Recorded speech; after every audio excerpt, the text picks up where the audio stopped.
Hello friends, dream চ্যানেলের পক্ষ থেকে সকলকে ওয়েলকাম। এটা মিল্ক আর এটা হচ্ছে কাস্টার্ড পাউডার। গরমে একটা ঠান্ডা ঠান্ডা ডিশ বানাবো। ফার্স্টে দুধটা জাল দিয়ে নিলাম, তারপর সেই গরম দুধে কাস্টার্ড পাউডারটা মিক্স করে নিচ্ছি। কাস্টার্ডটা একটু ভালো করে মিক্স করে নিতে হয়, না হলে দলা দলা হয়ে চিপকে যেতে পারে। মিক্স হয়ে গেছে, এবার আমরা এই ম্যাঙ্গোটা কেটে নেব। আজকে ফ্রুট কাস্টার্ড হবে। হঠাৎ করে মুড হলো যে আজকে একটু কাস্টার্ড বানিয়ে খাই, আর সেটা কিভাবে বানাচ্ছি সেটা একটু তোমাদের সাথে শেয়ার করে নিলাম। দেখতে থাকো। আমি এর আগেও ফ্রুট কাস্টার্ড বানিয়েছি, সেখানে আরও অনেক ফ্রুট ছিল, কিন্তু আজকে ঘরে সেরকম ফ্রুট ছিল না, শুধু ম্যাঙ্গোই ছিল। তাই আজকে ম্যাঙ্গো দিয়ে শুধু বানাচ্ছি।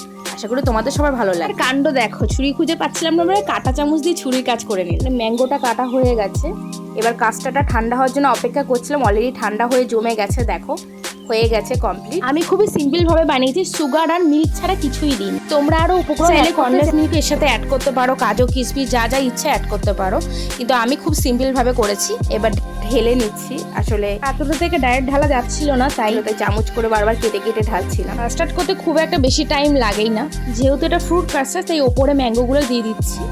আমি আবারও বলছি, আরো অন্যান্য পছন্দ করলে দিতে পারো তোমরা, শুধু ম্যাঙ্গোটাই ছিল বলে আমি দিয়েছি।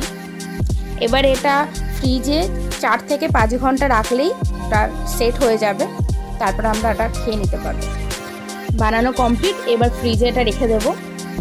কাঁচাটা বানিয়েছি সেটা 5 কাপ মতো হয়েছে, সবকটা গ্লাস এবার ফ্রিজে সেট করতে দিয়ে দিচ্ছি। এবার শুধু 4-5 ঘন্টার অপেক্ষা, তারপরে এটা সেট পুরোপুরি হয়ে যাবে। এটা দেখে এখনই আমার খেয়ে নিতে ইচ্ছা করছে, দেখতে পাচ্ছ, দেখতে কিন্তু ভালোই লাগছে। কি বলছো তোমরা? অলরেডি 4 ঘন্টা হয়ে গেছে, আমরা আবার এলাম। কারেন্ট চলে গেছে, কারেন্টটা এখনই চলে গেল। যাই হোক, একটা বের করে নিই, ভাইকে দেবো টেস্ট করতে, ও খেয়ে বলবে ওর কেমন লাগলো। তো খুব খুশি দেখেই ওকে বললাম, ঠিক আছে, এটা এইভাবে চামচ করে গুলে খেতে হয়, তুই খেয়ে বল কেমন লেগেছে। কারেন্ট নেই বলে বেচারা ঘেমে অবস্থা খারাপ।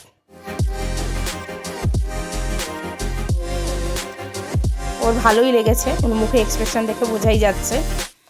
আচ্ছা আচ্ছা, ঠিক আছে, চল তুই এবার এটা খেয়ে নে, ঠিক আছে।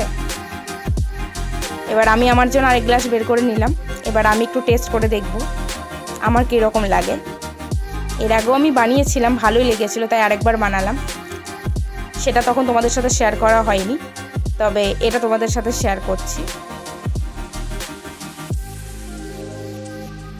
আমার তো ভালোই লাগছে, তবে এর সাথে যত ফ্রুটস বেশি থাকবে তত খেতে বেশি ভালো লাগে। যাই হোক, আমরা দুজন এটা খেয়ে নিই, শেষ করে নিই খাওয়াটা।